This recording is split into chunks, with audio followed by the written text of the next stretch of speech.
Hello friends, welcome to this channel. तो IGNOU मतलब Indira Gandhi national open university की नई रिक्रूटमेंट आई है, जो है आपका जूनियर असिस्टेंट कम टाइपिस्ट का पोस्ट है ये।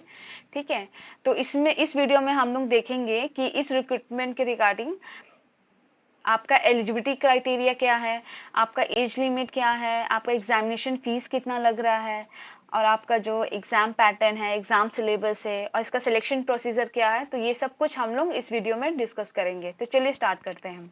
तो सबसे पहले इस एग्जाम्स को कंडक्ट कर रहा है नेशनल टेस्टिंग एजेंसी।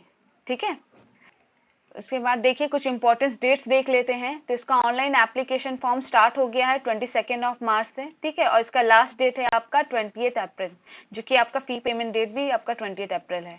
ठीक है, इसके बाद आपका जो एप्लीकेशन फीस है वो आपका 1000 रुपीज है फॉर अनरिजर्व ओबीसी और ईडब्ल्यूएस कैंडिडेट के लिए। 600 रुपीज फीस लग रहा है आपका SC ST फीमेल कैंडिडेट के लिए, और PWBD के लिए कोई फीस नहीं है।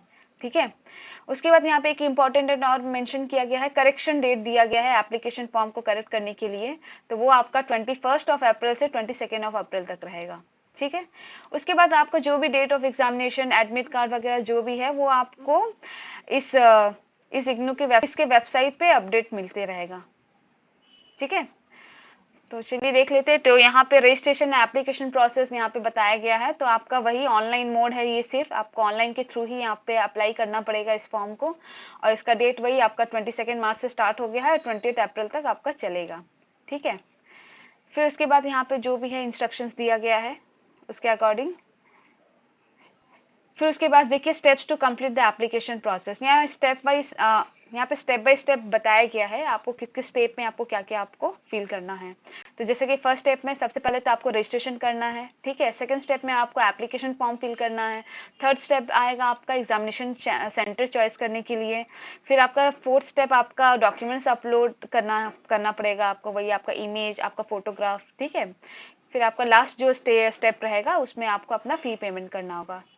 ठीक है, तो आप यहाँ पे देख सकते हैं, आपको यहाँ पे अच्छे से यहाँ पे बताया गया है कि आपका जो भी आप डॉक्यूमेंट, जो भी आप इमेज, सिग्नेचर वगैरह आप अपलोड करेंगे वो किस फॉर्मेट में होना चाहिए, किस साइज में होना चाहिए।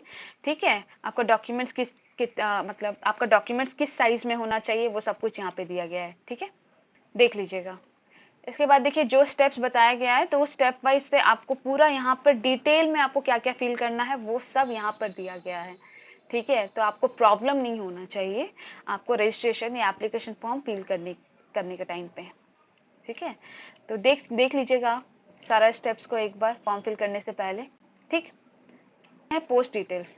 तो आपका जो देखिए यहाँ पे जो पोस्ट है आपका जूनियर असिस्टेंट कम टाइपिस्ट का पोस्ट है। इसका पे मैट्रिक्स 19,900 से लेके 63,200 तक का आपका सैलरी बनेगा, और ये लेवल 2 पे स्केल का आपका पोस्ट है। ठीक है, इसका एज लिमिट 18 से 27 ईयर्स है।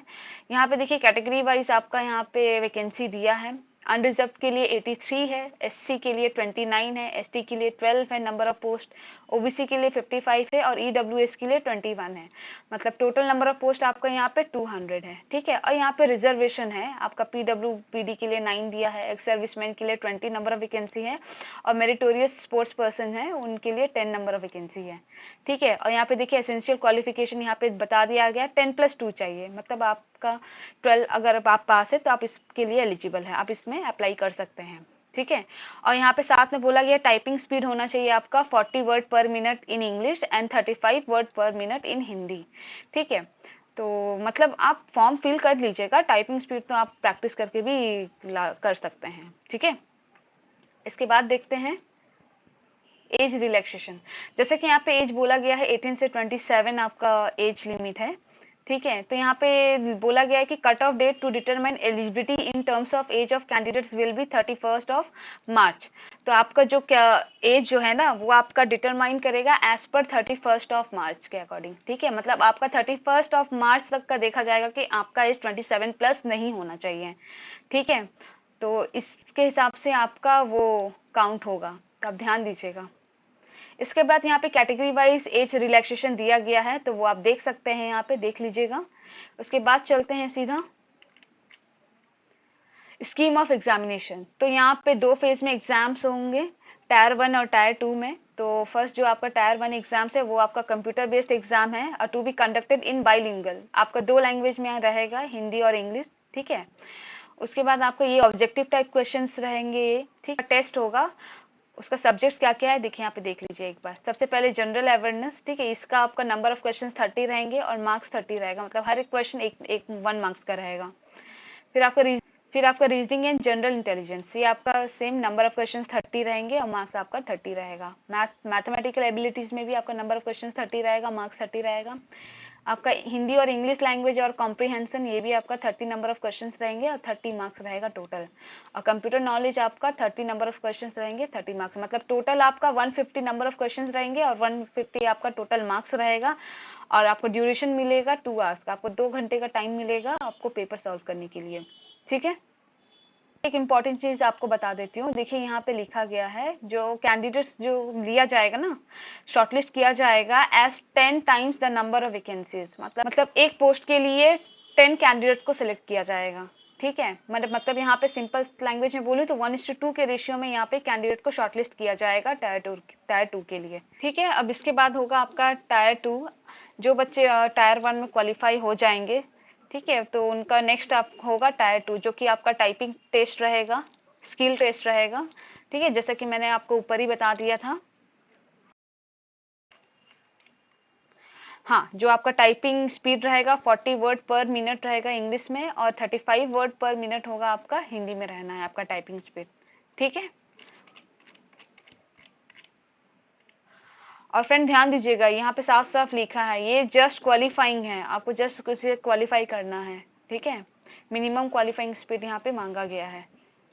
तो उसके बाद देखिए नेक्स्ट ही आपका सिलेबस यहाँ पे दिया गया है, तो इस सब्जेक्ट वाइज यहाँ पे सिलेबस दिया गया है, तो आप एक बार देख लीजिएगा कि आपका मैथ्स में आपका सिलेबस क्या, टॉपिक क्या है, ठीक है। रीजनिंग एंड जनरल इंटेलिजेंस में क्या क्या टॉपिक्स रहेंगे, इंग्लिश आपका कॉम्प्रिहेंशन में क्या टॉपिक्स रहेंगे, हिंदी में क्या रहेंगे, तो वो सब आप एक बार देख लीजिएगा, ठीक है। तो इसके बाद यहाँ पे देखिएगा, यहाँ पे लिस्ट ऑफ स्पोर्ट्स दिया गया है, जो आपका मेरिटोरियस स्पोर्ट्स पर्सन के लिए जो रिजर्वेशन निकाला गया है वो इसके लिए दिया, जो लोग स्पोर्ट्स कोटा से अप्लाई करना चाहते हैं,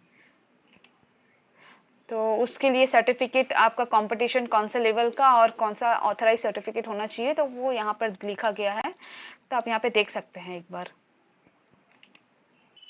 फिर उसके बाद देखते हैं सिटीज, तो आपको एग्जाम सेंटर आपको देना होगा, तो आप यहाँ पे देख सकते हैं ये सारे इतने सारे आपका स्टेट्स हैं, यूटी है, आप इसमें अपना स्टेट चूज कर लीजिएगा, उसके अकॉर्डिंग अपना सिटी भी चूज कर लीजिएगा। यहाँ पे सिटी कोड दिया गया है जहाँ पर आपको एग्जाम्स देने हैं, जिस सिटी में आपको या जिस स्टेट में आपको एग्जाम्स देने हैं।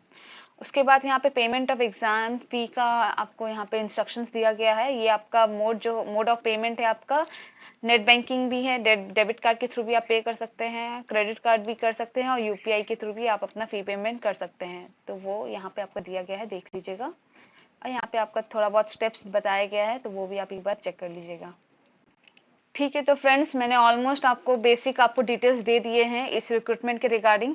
इससे रिलेटेड आपको कुछ भी डाउट होगा तो आप मुझे कमेंट कर कर पूछ सकते हैं, और इस पीडीएफ का लिंक मैं डिस्क्रिप्शन में दे दूंगी, आप वहां से जाकर इस पीडीएफ को डाउनलोड कर लीजिएगा।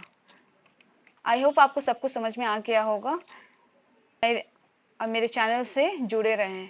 Thank you so much for watching this video.